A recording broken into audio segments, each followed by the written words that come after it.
Welcome to the Skeleton Crew. I'm your host, Jen Callahan, a technologist with 10 plus years experience. In each episode, we will explore the fast-paced, ever-changing, and sometimes completely crazy field of radiology. We will speak to technologists in all modalities about their careers in education, the educators and leaders who are shaping the field today, and the business executives whose innovations are paving the future of radiology. I'm here today on the first episode of a new podcast called Skeleton Crew. This podcast will be all about things in the radiology field, lots of stuff about X-ray, but then we're also going to be exploring things in other modalities like CAT scan, mammography, MRI, and everything else that you can think of in the world of radiology. Today, as my first guest, I have a great friend and a colleague. Her name is Jennifer Mossor. Jen, can you say hi? Hi, how are you? Good. Jen, I'm so happy that I was able to rope you into being my first guest. Jen and I have remained friends like over the past 10 years. We've worked with each other two different times in two different health systems. So that brings me to my first question. Jen, can you tell me how long you've been an X-ray tech? 11 years. What kind of program did you go through? So I went through a hospital-based certificate program. So I don't have a degree at all, but I was grandfathered in, which I don't remember. Are you? I do. I have an associate's degree in radiography. I went to a community college for it. Yeah. So like I went to Crozier, their radiology program. So I was not offered a degree at the time. And as I was graduating, that was when they were mandating like everyone be affiliated with an actual college. So now they're partnered with Widener. So I only strictly carry my certificate.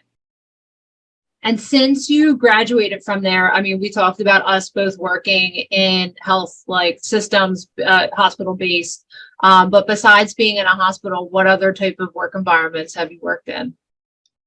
So when I first started out, when I first graduated, I did pain management, and I worked for a traveling pain management company that would physically actually deliver the C-arm to these facilities for them to operate. And then like I wouldn't deliver the machine, but I'd go to the place with them to do it because it would be very heavy for me to be moving a C-arm in a truck. So that was my first job, which was pretty interesting because I got to actually go to one of the, I don't know if there's actually a multitude of Stryker labs, but the one that is in like, it's close to New York, like upstate New York. And I got to actually participate with a bunch of orthopedic surgeons doing like a cadaver lab, which was interesting. Then I had some outpatient experience. And then everything after that's been pretty much like hospital based until recently. And, working with the orthopedic surgeons at that private practice. And there's like 16 of them. Yeah. Yeah. What would you say is like your favorite environment to work in? So my favorite environment to work in right now, I'm really liking working with the orthopedic surgeons.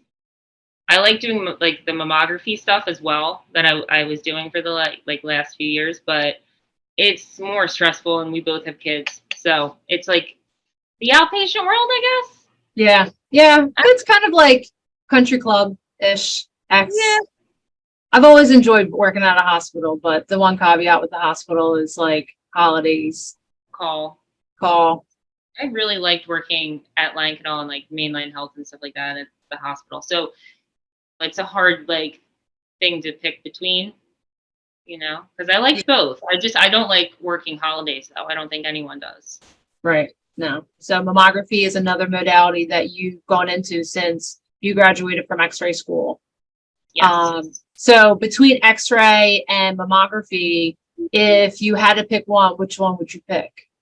So if you had probably asked me a month ago, I would have strictly just said mammography because I fully love it, like love every aspect of it, which I know to some people sounds weird because they think it's very repetitive, but it's actually like not, like with my family history. And I know, you have experience with it too. Like it's kind of something that I felt very good about myself every time I was leaving because I knew that like I was contributing to helping save someone's life, even if they weren't fully aware of it. But like at the same point, like just performing the study in and of itself is saving someone's life. So when I would leave, I felt such an overwhelming sense of like, yeah, I did good today. Yeah. I changed the world today. Not that I don't feel that way with x-rays, because I do, because we worked together through like COVID and stuff. So like obviously I do with that. Doing like the orthopedic stuff is so different, but it's very similar. So I'm enjoying that equally as much because I'm seeing people when they're originally injured and then multiple follow-ups throughout it. So I don't feel like I'm losing that sense of like contribution to the world, I guess. Yeah. And there's a personal connection there too, especially now, like you said, like you're seeing patients not on a regular basis, but you see them more than once because they're coming in for follow-ups and things like that. So you get to see the progression of their healing, I guess, really. Which is neat. I get to hear the story of how they did it and all those little facts and how they feel and if they're feeling good and if they're feeling bad, you know. Right. Yeah. So to circle back to, I'm going to go to both modalities. I'm going to ask you, what's your favorite X-ray position? Or X-ray study to perform? I guess position sounds kind of weird. I mean, it's what they are called. So Yeah. I always have loved doing lumbar spines, like the obliques. I don't know. Something is really satisfying when you see the Scotty dog and you can like visualize it. Like it's just like, yes. Kind of similar to like working with the ortho doctors. They have us do like the trauma AP, you know, where with the external oblique of the hand, like with the shoulder for the Grashy type view. And then the Y is always like fun to me because when you get it like on the first try, it's like, yes, same as like an odontoid. Right. I think getting a Y with a supine patient is like completely gratifying. Bam, I got that. Yeah, like when we would go up to like step down or like ICU and we would do one like with the portable machine and someone's like asleep and you're doing an AP and you're like, I don't know how I just got that Y to look that nice. Like how did Yeah. You just like walk away and you're like, yes, still got it. Right. So if there was an X-ray study or a position that you never had to do again, what would it be? Barium enema. Okay, so we're going fluoro. I'm sure I just don't like barium enemas.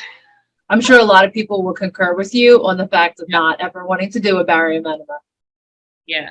I also don't like head work either. But and let's just explain to anyone who might be listening or watching this, a barium enema is imaging of the large colon within the body, and the imaging is obtained by placing into the anus and puts contrast in going backwards. So there you go. Just think of that. Right? Yes. Yeah. It's like the same thing as a colonoscopy, sort of, but like you're awake and you're still cleared out, and then we fill you back up with gastric mixed with water. Yeah. And right. To roll around while this stays inside of you, as if that's easy to do. Right. All right. So switching gears, I don't know much about mammography, but what would be your favorite mammo study or images that you take for that? Okay, so study-wise, I enjoy doing diagnostic patients more so than screening. Screening gets very repetitive, but I still like doing it because I still have that interaction with the patients. And no one's built the same, so it's still always unique. But with the diagnostic work, like you're following the patient through from like beginning to end. Other places where I have worked, we had not. Like if I picked up Jen, like you're mammogram and you're there for a problem, like I'm with her, like literally, you the whole time, the entire time. So after I do your imaging, I get your history, you tell me where you feel your lump, all that jazz. I bring all of your information, whether you have had a history of breast cancer, like if you had a lumpectomy, a mastectomy, a double mastectomy, just one side, whatever you had done, like all of those little details to the radiologist. And I explain them to her. And then she looks at my images and then tells me what else she wants from that point moving forward. So basically start out with like 4 views, like the normal 4 views that you would do, and then proceed on. And I like that because I just like the whole aspect of being with the patient throughout the whole time. Do you know what I mean? Like seeing the results. The only thing I dislike about it is when you see someone get upset because they have to have a biopsy or something like that. And they have a strong family history and they get very emotional, and it's hard because you have to stay solid for them. But diagnostic mammograms I prefer over screening mammograms. And what was the other question? Like position or like an imaging? Like I like doing when there's calcifications, there's magnification views, and they're kind of harder to get. There's only like a really, really tiny cluster of like calcifications, and like you have a very large breast, and you're like trying to figure out, okay, I need to mag just this one area. It's almost like playing, what's that game? Battleship? Like trying to figure out like where Oh, it was like you're gonna, markers and stuff like that. Okay. where you're gonna shoot at. Like because you have to look at like your original 4 images, and then usually there's a 90-degree image, which is like a lateral, I guess you could compare it to in the X-ray world. And like you're corresponding like, okay, on this view I see calcs here, and on this view I see them here, and they'll move according to like what clock they're going to be on the breast. So Okay. it's a little trickier. So I find it really satisfying when you get them on like a good picture on the first try. So this episode is brought to you by XRayTechnicianSchools.com. If you're considering a career in X-ray, visit XRayTechnicianSchools.com to explore schools and to get honest information on career paths, salaries, and degree options. It sounds super challenging. Yeah. there's a lot of like, okay, if these calcifications are at this position of the clock on, let's say, your MLO, which is like a 45. It's not 45 for everyone or 40 for everyone. It's different depending on like wherever their pec muscle is, like whatever that angle is. But you kind of have to understand that it moves. Like they will move depending on your picture. Yeah, totally makes sense. All right, so let's switch up something a little bit. Let's do a fun question. If you could give a tip or a trick to someone who is a new tech coming into the field, what would it be? Whenever you're doing anything standing, spine, shoulders, anything where you're like putting them at like a 45-degree angle, or not even a 45-degree angle, like any angle at all, always tell them to move their feet with their upper body. Because people tend to like lock their feet into the ground, you know, and then you're like, you didn't actually like turn. You have to like, I want you to move your feet with your upper body. Right. Or sometimes they just need to move their whole body, but they don't get it and they just move their head. Yeah. Or you're like, move to the right, and then they turn to the right, and you're like, no. Physically lift your feet. I want you to move your body, like take a side step to the right. And sometimes they still always turn. It's probably nerves, but yeah, no, I agree. Or sometimes they're like when you're like turn to the left, and they go like this. Yeah. Well, in mammography world, you'd be like, okay, we're gonna start with this side. They would always take out like the opposite side of the side that you said you were gonna start with. And a lot of people actually, for some reason, put their hands and their arms on the plate. That's like something that's interesting. Yeah. That's funny. It is. And I'm always like, we're not doing an X-ray. Right. Yeah. And you're not going shopping on a shopping cart. Nope, not doing either of those things. So since you and I have been in the X-ray world, do you feel like technology and stuff has come like a long way? But have you seen like, do you feel like there's been definite progression of like technology from what 2012 is when we both graduated to now 2023? It's 11 years later. So when I look at the equipment that I was trained on, it's different than like what we used at the hospital we worked at in Coatesville. And that equipment is equivalent, but maybe it probably was slightly older than what we worked with together at Mainline Health. I mean, I think it's came a long way because I'm working with older equipment right now. And I think it's fabulous that you can like lock, like detent the tube and like move the Bucky, and like the two of them move together. That was like one of the hardest things when I went back into it, was like, because I don't have that now. And I'm like, I actually physically have to move this here. And then I have to physically move the tube. Like, I'm like, this is weird. Like, I'm just not used to that. But I do think it has came a long way. I know that I had spoken with someone at one point throughout my career in mammography who worked for, I think it was Siemens. But I know that she was telling me that there was a lot of advances with the mammography equipment that was coming out in the next couple of years. But she was hush hush about it and would not tell me. But it was supposed to make the machines more user friendly, I guess. Probably like a lower dose of radiation, and I'm assuming a clearer picture of some sort. But I don't know all the details about that because she wouldn't tell me. I definitely think that there's been strides in like technology. I mean, like CR cassettes were in play, and then things were like slowly switching over to digital, and now everything is digital. You can't even have CR. I don't think like you'd be accredited if you didn't use DR for imaging any longer. So I definitely agree with you that there's been strides with that. And I'm sure, especially too with like mammo, with, with how prevalent and how aware everyone is of like breast cancer and stuff. I feel like definitely in the past, like at least 10 years, it's just the awareness has gotten better. Which is definitely a good thing. It definitely needs to be on more people's radar. Some people don't even know when they're supposed to start having mammograms, or they don't know about their family history and stuff like that. Yeah. They don't want to know, where they're so terrified to go because of their family history. They actually have full-blown like panic attacks when they get in the room sometimes. It's had people faint a lot. Because they're nervous, or like from like the pressure of the breast? I've been told a multitude of things. The people who seem to pass out the most are usually patients who went somewhere and they had a rough tech. I've even had patients not like, they have chaperones that are allowed to come in the room with me because that's how afraid they are that someone will hurt them again the way that they've been hurt. So sad. It is. But at the same point, it's like, it's hard because you have to compress the breast to be able to see cancer. So it's not to say that you can't see it without full compression, because like you can sometimes, but to get the best imaging, you need to have the compression. You have to have the breast compressed until it's taut. If it's not, then there's room for motion, and there's so many ducts and things inside of your breast that can just kind of like overlap and hide things. Yeah.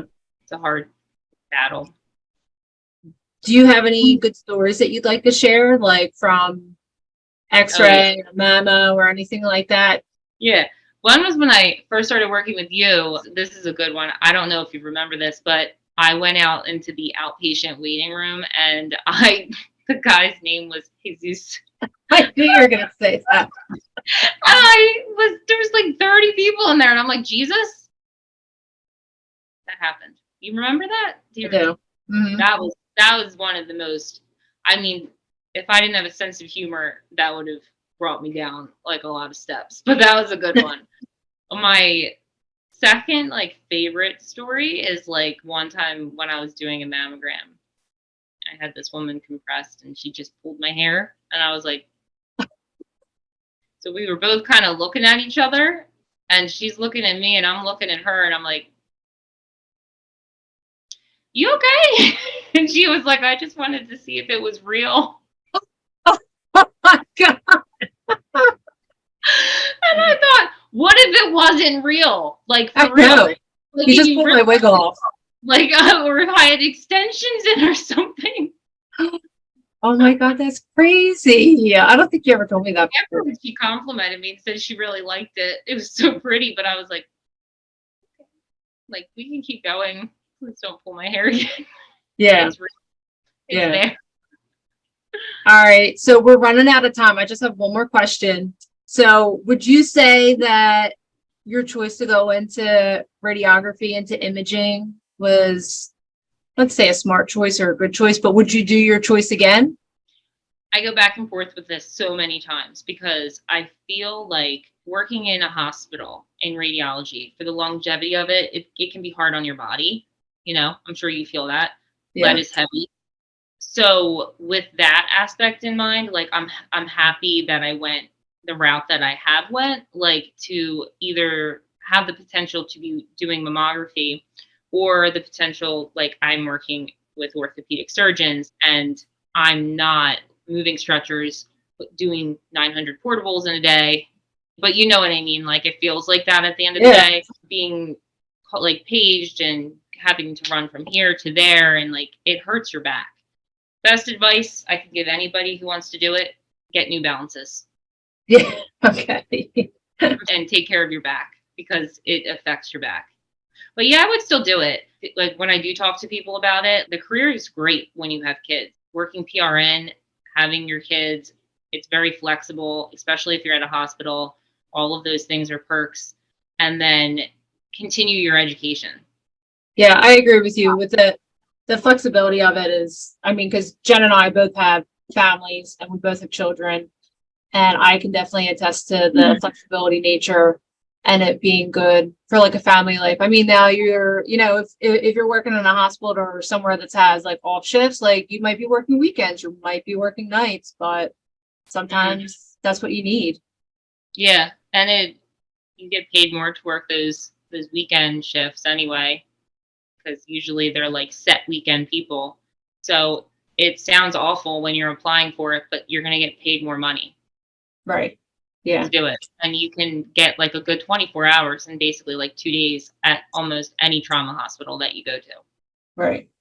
All right. Well, we're going to wrap up. Jen, thank you so much for being with us. Thank you so much for having me and asking me.